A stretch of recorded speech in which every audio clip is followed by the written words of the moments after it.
કિસાન સાથે નમસ્કાર, હું Harshad Pandya, senior agriculture supervisor. આજે આપણે અમાरे विभाग की सोलर पंप योजना पर हम चर्चा करूंगा। सोलर पंप जय किसान साथी ने कृषि कनेक्शन की समस्या या कृषि कनेक्शन नहीं, ये बिल्कुल आप हमारे विभाग की सोलर पंप योजना लाभ लई सको। 3 HP, 5 HP, 7.5 HP, 10 HP चार प्रकार सोलर अपने विभाग की आगे रहे। इनमें अलग अलग अनुदान है। जो ST/SC किसान है इनने TAD विभाग की 45,000 रुपये अतिरिक्त अनुदान है। जैसे 3 HP सोलर अपने लगाड़ हो तो इनमें जनरल किसान ने 57,000 रुपये भरवाए ने जो ST/SC किसान साथी है इनने 56,000 रुपये भरवाए।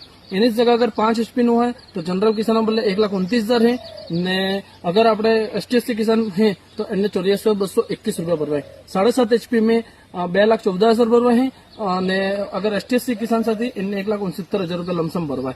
तो आ अलग अलग कृषि किस्सा राशि है जे तमने આપણે ભરવીએ। તમે આ દીકી રહો કે અમારે કિસાન સાથી 5 HP નો સોલર લાગે તો કોઈ જેની मतलब अनुमानित कॉस्ट 3,05,000 लमसम है, पण આપણે TAD થી સીધો થયો તો કોઈ એટલે બિલકુલ નિશુલ્ક લાગ્યો है। આને આવેદન બદલે તમે એક ફોર્મ આવે અમારો એ ફોર્મ માટે સ્થાનિક ગ્રામ પંચાયતના સરપંચ સાહેબ પ્લસ અમારા જે વિભાગના સુપરવાઇઝર સાહેબ એમને થી પ્રમાણિત કરીને તમે રાજ કિસાન સાથી પોર્ટલ માટે ઓનલાઈન કરાવી શકો। તો अधिक થી अधिक આનું આવેદન કરાવો ને આની યોજનાનો લાભ લો। સરકારનો भी વિશેષ જોર તમારે સોલર પંપ માટે છે, तो તમે જલ્દી થી જલ્દી સંપર્ક કરો ને સોલર પંપ લગાવો। ધન્યવાદ।